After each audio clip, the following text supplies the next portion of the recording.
And I discovered that it doesn't matter where you come from. There is basic human values that you can relate on wherever you go. And if you use these values in your movie, even though the situation are different than anywhere else, still people can relate themselves to our story because the values are the same. One of the important values that we all care about is harm of others. That you don't do to others what you don't want them to do to yourself. And for example, or honesty. People are very whatever you want, they love honesty. They don't like lying. Most of people, let's say, most of cultures. And all these things, if you, and for example, love also is an universal theme. Wherever you go, you have this attraction between man and woman, or between two lovers. Fighting injustice, wherever you go. If there been injustice that been done to you or to others, you want, especially in movies, that you will stand and resist.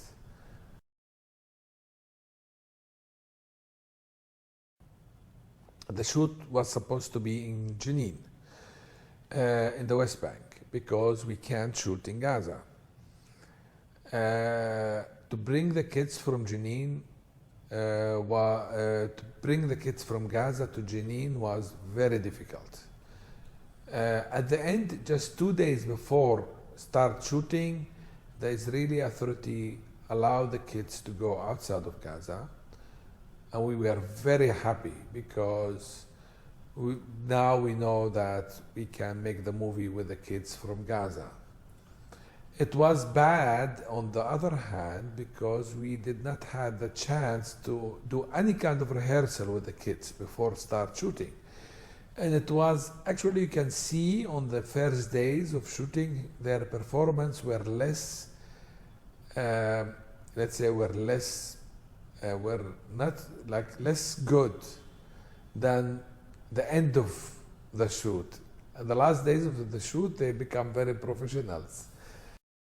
I would love to shoot the movie in Gaza, but we can't in this situation. It's impossible to shoot in Gaza in this situation. The story happens in Gaza. Now you can't make a movie. Okay, you shoot outside of Gaza, but at least you have to get actors from Gaza, at least the kids. Older actors we can't because it will be more difficult, but then I insist to get at least the kids from Gaza. Yes, I noticed immediately from these kids that they are different than other kids I know from the whole world. And I think their experience of being in two big wars, that they face death everywhere for a long time, they lost their fear.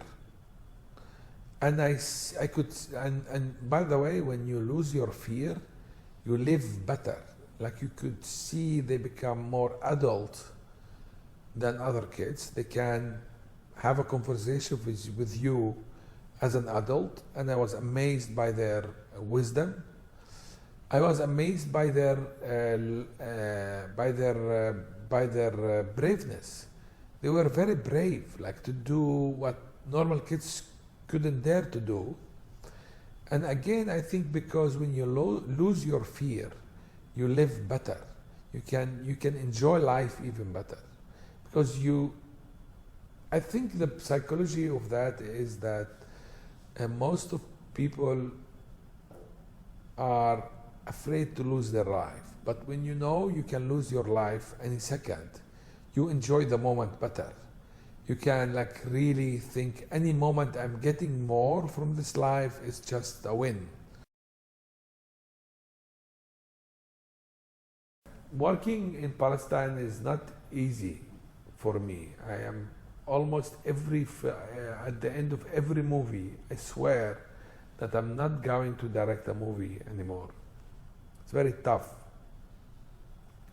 because surprising everywhere, tension everywhere, unprofessionality everywhere. People don't understand that this is a serious business. They think because the film is entertainment, they think our job is also entertainment, and they don't understand our job is even more serious than a military operation. And it's not easy to work in these kind of environments. You become very exhausted. In the United States, in Europe, it's easier to be a director. You can like really relax and tell what you want, and they will do it for you. But here, you have to run, and you have to carry, and you have to sleep on the ground, and you have to eat on the car in the cold and in the winter. When we had this dinner on the beach, like you had lunch when it was like very windy and cold outside. It's not luxury, let's say. You don't enjoy the food because you are very, cold and tired, and then you have to continue working also. It's not easy.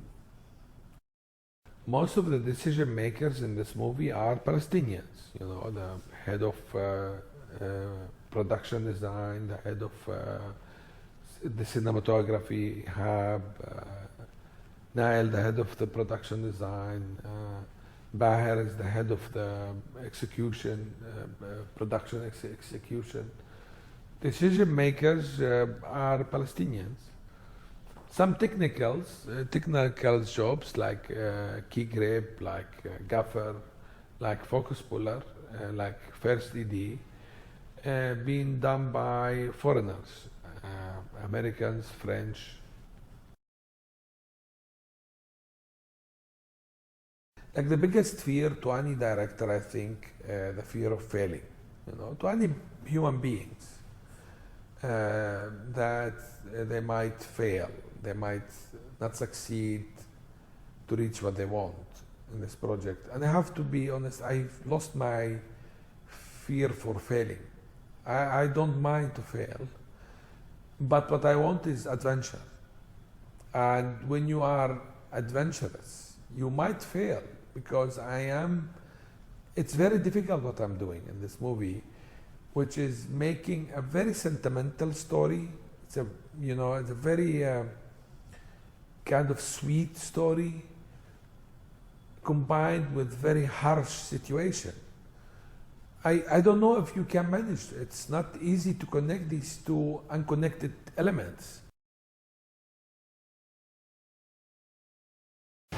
Here was a story of a young guy, the lowest of the low, a refugee in Gaza, a taxi driver who had a dream and wanted to provide for his family, provide for those around him, and believe in something bigger than himself. This is a story that resonates across boundaries. It's a story that very much goes to the heart of what makes us human, what makes us different, is that we dare to look up and see the stars. And this story hopefully will let the audience look up and think that maybe one day I can get there.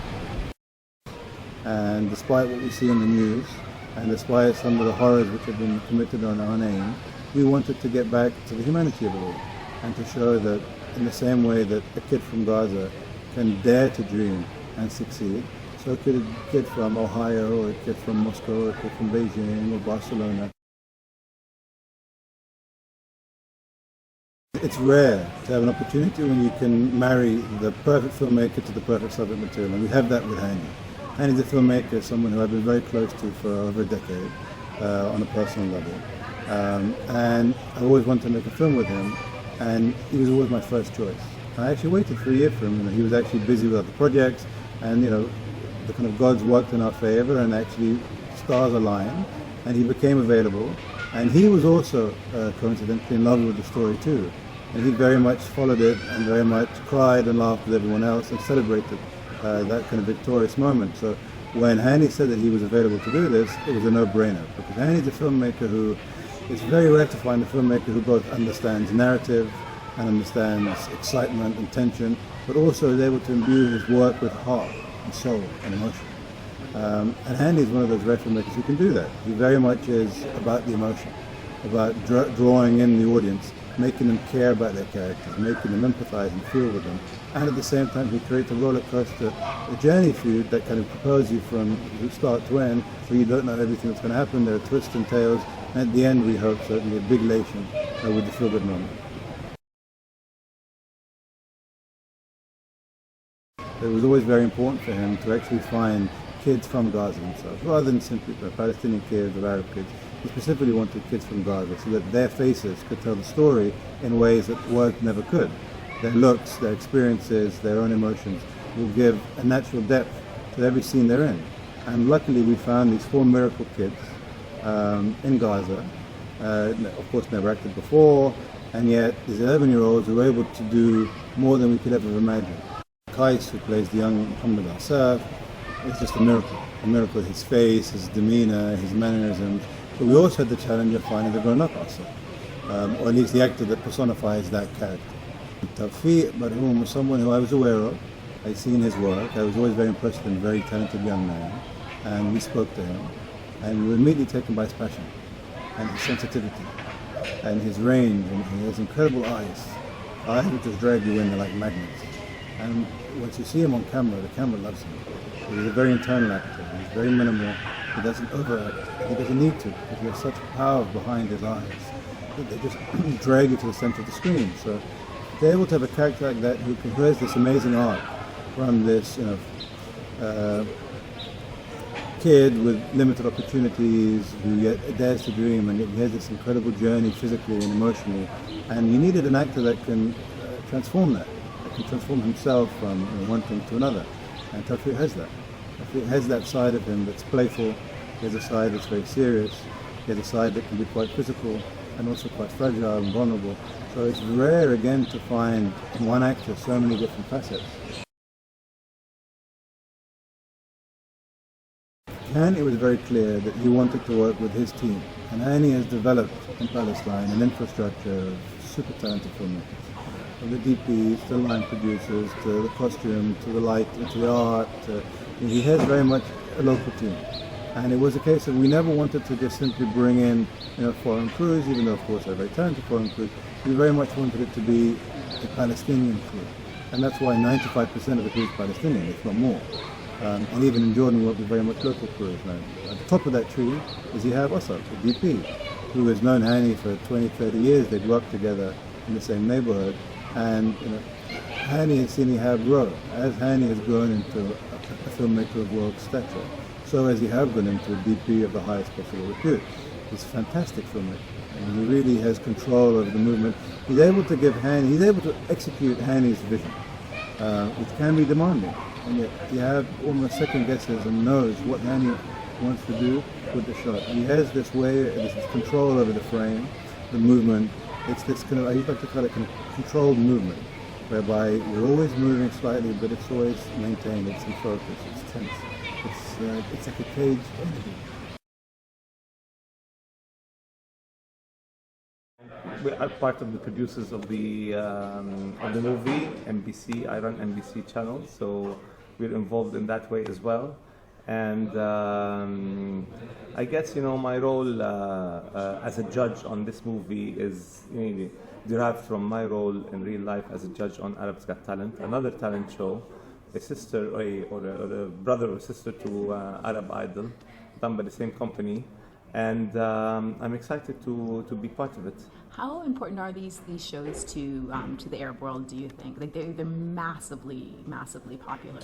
And why do you think that is? I think they are a very good vehicle for Arab culture to spread in a much more efficient way. These shows are international. They have been tested and proven true across the world. So for us, they are a very good product or vehicle to propagate Arab art, Arab culture, Arab cultural values, and also they are a very, very good product for us to train our production staff on really producing international level productions. we are thrilled to have Hani on board, an international director of that reputation, a twice nominated Oscar-nominated artist. I think he is like the best man there is to realize this dream of producing this kind of movie. Because this movie is not only a piece of art; it is going to be a big message from the Arab world to the rest of the world about us Arabs, about the true reality of the Arabs, of the underprivileged youngsters in the Arab world. They are not all criminals, or they're not all people who behead others. We are members of the humanity in general, members of the human community, and we are an active participant in the general culture of the world. My name is Najib Labaki and I'm playing Shadia. And can you explain to me kind of what Shadia's role is? Shadia is actually a Lebanese TV producer, and when she meets Muhammad Assaf and sees him for the first time auditioning, she sort of has this instinctive hunch that, or feeling that this guy might do something, or might get somewhere, and she has a connection with him, or I don't know, she feels like there's a story behind this guy. It's not just another talent with another great voice. She feels like he has something more. Like everybody, I think that I like his films for the same reasons everybody likes his films, because he's sensitive. He tells stories from real life, and he's very much engaged in what he's saying, and it's not only about the story. There's something else behind it, and sometimes you feel like there's a whole nation expressing itself through him. I think he's a very interesting and important voice in the Middle East and in the whole region, and we're lucky to have directors like Hani Abu Asad making films and talking about the region in the way he does it.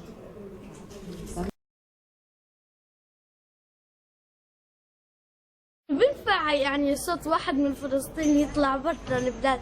أنا فكرت إنه مستحيل محمد عساف يفوز. شخصية شجاعة قائدة، منها أصغر وحدة في اليوم 10 سنين، يعني من الآخر حبيت شخصيتها. يعني بشبهه بيحكولي بشبهه، بس بالصوت لا طبعا. ما هم مش مصاري كانوا أهله، وهو برضه يعني كان محتاج بده، حتى إنه أخته كمان إنه زعلت إنه أخته كانت تشجعه ونفسها إنه نفسها تطلع برضه معاه وتغني معاه وطلعوا يعني، وبس ماتت يعني.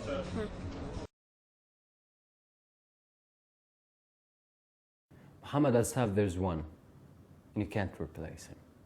I can't act him, I can't imitate him, I can't do anything. I can try and deliver a Palestinian kid life in Palestine. That's what I can do.